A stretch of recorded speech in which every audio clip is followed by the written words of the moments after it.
விவசாயிகளுக்கான அந்த கௌரவ நிதி திட்டம் உள்ளிட்டவற்றை எல்லாம் அதிக அளவில் வழங்குகின்றோம் என்ற ஒரு கருத்தையும் பிரதமர் சொல்லியிருந்தார். இதுபோன்று தமிழகத்திற்கு நிறைய செய்கின்றோம், நிறைய நிதி கொடுக்கின்றோம், தேவையான அளவுக்கு தமிழகத்திற்கு வசதிகளை செய்து கொடுக்கின்றோம், நிறைய ரயில் திட்டங்களை எல்லாம் கொடுக்கின்றோம். ஆனாலும் கூட மத்திய அரசு நிதி தரவில்லை என்கின்ற குற்றச்சாட்டை திமுக தொடர்ந்து முன்வைத்துக் கொண்டிருக்கின்றது. இதில் சற்றும் உண்மை இல்லை என்கின்ற ஒரு தகவலை பிரதமர் நரேந்திர மோடி அவர்கள் பதிவு செய்திருக்கின்றார்.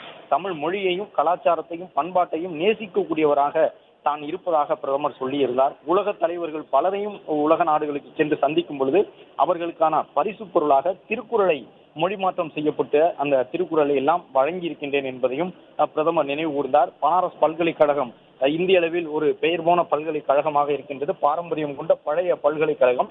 அந்த பனாரஸ் பல்கலைக்கழகத்திலே தமிழ் கவிஞரான பாரதியார் பெயரிலே இருக்கை அமைத்து தமிழை ஆய்வு நிலைக்கு எடுத்து சென்றிருக்கின்றோம் என்கின்ற ஒரு கருத்தையும் பிரதமர் சொல்லியிருந்தார். அது மட்டுமல்லாமல் காசி தமிழ் சங்கத்தினுடைய நிகழ்ச்சியின் வாயிலாக தமிழகத்திற்கும் வாரணாசிக்கும் இருந்த வரலாற்று தொடர்புகளை மத்திய அரசு மீட்டு கொண்டு வந்திருக்கின்றது. கடந்த சில ஆண்டுகளாக அந்த காசி தமிழ் சங்கத்திற்கு ஆயிரக்கணக்கானவர்கள் அழைத்து செல்லப்படுகின்றார்கள். எனவே அந்த காசி தமிழ் சங்கத்தின் மூலமாக தமிழை வளர்ப்பதற்கும் பல நடவடிக்கைகள் எடுக்கப்பட்டிருக்கின்றன என்பதை சுட்டிக்காட்டிய பிரதமர் காசியில் இருக்கக்கூடிய தமிழ் குழந்தைகள் உள்ளிட்ட பலரும் தற்பொழுது தமிழில் பேச தொடங்கி இருக்கின்றார்கள். அவர்களுக்கு தமிழ் கற்றுக் கொண்டிருக்கின்றோம் வட இந்திய பகுதியான காசியிலே என்கின்ற ஒரு தகவலை சொல்லியிருந்தார். தமிழ் கலாச்சாரத்தை காப்பதாக வாய்ச்சவடால் விடுகின்றார்கள் திமுகவினர் என்று சொல்லிய பிரதமர் முருகப்பெருமானுக்கு தீபம் ஏற்றுவது விவாதமாக்கப்பட்ட பொழுது குரல் கொடுத்தவர்கள் பாஜகவின் தலைவர்கள் தான் என்பதையும் நினைவு கூர்ந்து சுட்டிக்காட்டக்கூடிய வகையில் பேசியிருக்கின்றார். திமுகவும் அதன் கூட்டாளிகளும் தங்களுடைய வாக்கு வங்கிக்காக நீதிமன்றத்தை அவமதித்து விட்டார்கள். தமிழுக்கும் தமிழர்களுக்கும் எதிராக நிற்கின்றது திமுக என்கின்ற ஒரு அந்த சனாதனம் உள்ளிட்டவை தொடர்பாக திமுக தலைவர்கள் பேசியிருந்த பேச்சுகளை எல்லாம் சுட்டிக்காட்டக்கூடிய விதமான கருத்துக்களை பிரதமர் இன்று சொல்லி இருக்கின்றார். ஜல்லிக்கட்டு உள்ளிட்ட காலகட்ட அந்த போராட்டங்களை எல்லாம் நினைவு கூர்ந்த பிரதமர் அதற்கு தடை கொண்டு வந்தது காங்கிரஸ் திமுக.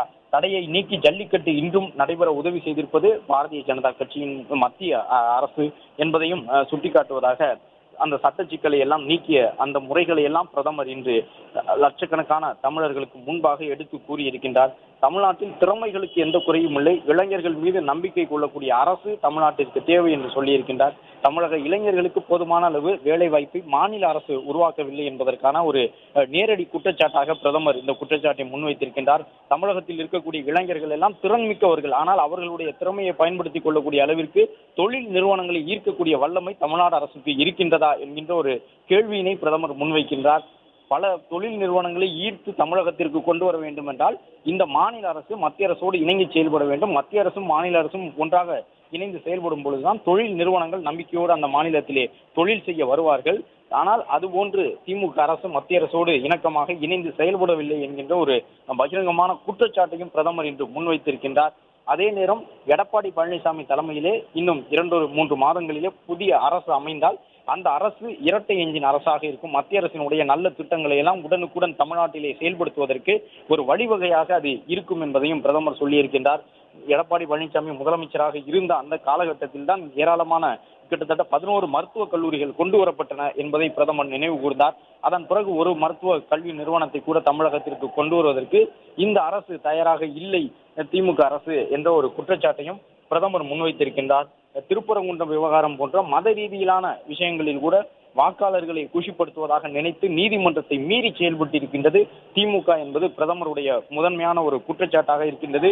திருப்பரங்குன்றம் தீப விவகாரம், போதைப்பொருள் பயன்பாட்டு விவகாரம், சட்டம் ஒழுங்கு, பெண்கள் பாதுகாப்பு உள்ளிட்ட விவகாரங்கள், தொழில் முதலீடுகளை ஈர்ப்பதில் பின்தங்கி போய்விட்ட தமிழகம் என்பதான குற்றச்சாட்டுகள் என்று ஏராளமான குற்றச்சாட்டுகளை இன்று பிரதமர் அடுக்கி இருக்கின்றார்.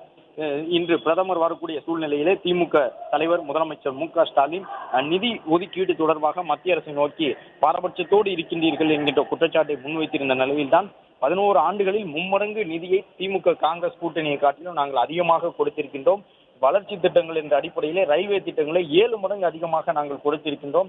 தமிழ்நாட்டிலே ரயில் நிலையங்கள் தொடர்ந்து மேம்படுத்தப்பட்டு வருகின்றன. 80 ரயில் நிலையங்கள் மேம்படுத்தப்பட்டிருக்கின்றன என்ற ஒரு கருத்தையும் பிரதமர் நரேந்திர மோடி சொல்லி இருக்கின்றார். திமுக அரசு என்பது சிஎம்சி அரசாக இருக்கின்றது. சிஎம்சி என்றால் கிரிமினல் மாஃபியா கரப்ஷன் குற்றச் செயல்களில் ஈடுபடுவது, மாஃபியாக்களாக செயல்படுவது, கரப்ஷன் என்று சொல்லக்கூடிய விதமாக முறைகேடுகளில் ஈடுபடுவது என்பதுதான் திமுகவினுடைய அடையாளமாக இருக்கின்றது. இந்தியாவில் இருக்கக்கூடிய எந்த குழந்தையை அழைத்து கேட்டாலும் திமுக என்றால் ஊழல் என்று அந்த குழந்தை சொல்லும் என்பது பிரதமருடைய ஒரு வாதமாக இருந்தது. இன்று அந்த கருத்தையும் முன்வைத்திருந்தார். பிரதமர் மோடி அவர்கள் வருகை தந்த நிலையிலே உற்சாகத்தோடு ஆயிரக்கணக்கான தொண்டர்கள் லட்சக்கணக்கில் பங்கேற்றிருந்தார்கள். பல்வேறு கட்சிகளில் இருந்தும் அந்த தொண்டர்கள் வந்திருந்தார்கள். பாட்டாளி மக்கள் கட்சி, அனைத்து இந்திய அண்ணா திராவிட முன்னேற்ற கழகம் உட்பட கூட்டணியில் இடம்பெற்றிருக்கக்கூடிய கிட்டத்தட்ட 7 கட்சிகளை சார்ந்த பல்லாயிரக்கணக்கான தொண்டர்கள் தங்களுடைய கட்சியின் சார்பில் இன்று பங்கேற்றிருந்தார்கள். பிரதமர் மோடி வரும் பொழுது அவர்கள் உற்சாகத்தோடு அந்த வரவேற்பினை வழங்கியிருந்தார்கள். நீண்ட இடைவேளைக்கு பிறகு எடப்பாடி பழனிசாமியும் டிடிவி தினகரனும் ஒன்றாக கைகுலுக்கி கொண்டார்கள் என்பதையும் பார்க்க முடிந்தது. கிட்டத்தட்ட 9 ஆண்டுகளுக்கு பிறகு டிடிவி தினகரன் மற்றும் எடப்பாடி பழனிசாமி ஆகியோர் இணைந்திருக்கின்றார்கள். இந்த இணைப்பு பாஜக மூலமாக, பாஜகவின் தேசிய தலைமை மூலமாக சாத்தியமாகி இருக்கின்றது. டிடிவி தினகரனும் பேசும் பொழுது அண்ணன் எடப்பாடி பழனிசாமி என்று சொல்லி தன்னுடைய கட்சியின் தொண்டர்களுக்கு அந்த தேர்தல் காலங்களில் எவ்வாறு அதிமுகவோடு இணைந்து செயல்பட வேண்டும் என்பதற்கான ஒரு தெளிவான அறிவுறுத்தலை வழங்கியிருக்கின்றார் என்ற அரசியல் ரீதியாக பார்க்கப்படுகின்றது. எடப்பாடி பழனிசாமியை ஏற்று இந்த கூட்டணிக்கு நாங்கள் வந்திருக்கின்றோம் என்கின்ற ஒரு கருத்தையும் கூட்டத்திலே பங்கேற்றிருந்த டிடிவி தினகரன் தெரிவித்திருந்தார். எனவே அதிமுக மற்றும் அமமுக தொண்டர்களுக்கும் இன்றைய பொதுக்கூட்டம் என்பது மிகப்பெரிய உற்சாகம் தரக்கூடிய ஒரு பொதுக்கூட்டமாக அமைந்திருக்கின்றது. பிரதமரையும் மகிழ்ச்சிப்படுத்தக்கூடிய விதமாக பிரதமர் வந்தவுடன் கரவொலி எழுப்பியது தொடங்கி பிரதமர் பேச பேச அவருடைய கருத்துக்களை கேட்டு அங்கே இருந்த கூட்டணி கட்சியினுடைய தொண்டர்கள் ஆரவாரம் செய்தார்கள். பிரதமருடைய தாயின் புகைப்படத்தை கூட ஒரு சிறுமி வரைந்து அதை பிரதமருக்கு பரிசாக கொடுத்திருந்தார். பிரதமர் மோடியினுடைய தாயாரின் புகைப்படத்தை சிறுமி ஒருவர் வரைந்து காட்டினார்.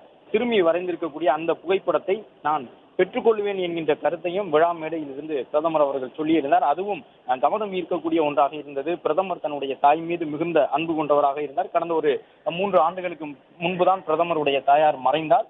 எப்பொழுதுமே பிரதமர் தன்னுடைய தாயார் குறித்த நினைவுகளையும் பகிர்வார் இது போன்ற பொதுவெளி கூட்டங்களிலே.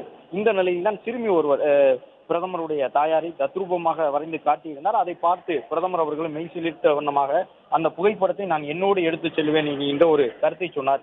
இவ்வாறு அரசியல் பொதுக்கூட்டம் என்பதையும் கடந்து பிரதமரை தனிப்பட்ட முறையில் கவரக்கூடிய வகையிலான பல்வேறு காட்சிகளை இன்றைய நிகழ்வுகளில் பார்க்க முடிந்திருந்தது. பிரதமர் சென்னையிலிருந்து ஹெலிகாப்டர் மூலமாக வந்து இறங்கியிருந்தாலும் பொதுக்கூட்ட மேடையிலிருந்து தலைவர்கள், கூட்டணி கட்சியினுடைய தலைவர்கள் இறங்கி சென்று அந்த ஹெலிபாட் தளத்திலேயே பிரதமரை வரவேற்று அழைத்து வந்தார்கள். பிரதமர் வந்தவுடன் நிறைய பெரிய கூட்டத்தை பார்க்க முடிந்தது. வழக்கமாக பாஜகவினுடைய கூட்டங்களில் மட்டும்தான் பிரதமர் பங்கேற்பார். ஒரே ஒரு கட்சியினுடைய தொண்டர்கள் மட்டும்தான் அங்கே இருப்பார்கள்.